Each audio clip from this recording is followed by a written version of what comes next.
ಇದ್ದೀನಿ. ಅದಕ್ಕೆ ಸೇಫ್ಟಿ ಇರೋದಕ್ಕೆ ನೋಡಿ ಈ ಕ್ಯಾಪ್ ಹಾಕೋತಾ ಇದ್ದೀನಿ. ಆಮೇಲೆ ಈ ಗಾಗಲ್ಸ್. ಓಕೆ. ಗಾಗಲ್ಸ್ ಇರಲೇಬೇಕು, ಇಲ್ಲ ಅಂದ್ರೆ ಏನಾದರೂ ಆಗ್ಬಿಡುತ್ತೆ ಮುಖಕ್ಕೆ ಎಲ್ಲ. ಇವಾಗ ಸ್ಟಾರ್ಟ್ ಮಾಡೋದು ನೋಡಿ. ಮೊದಲು ಇದರಲ್ಲಿ ಸ್ವಲ್ಪ ನೀರು ಇರಬೇಕು, ಹಾಕ್ಬೇಕು. ಈ ನೀರು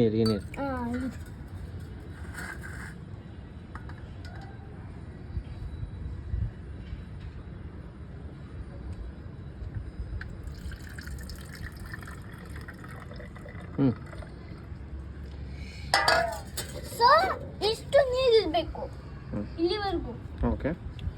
ಆಮೇಲೆ ಇದನ್ನ ಇಟ್ಕೋಬೇಕು ಸೇಫ್ಟಿಗೆ.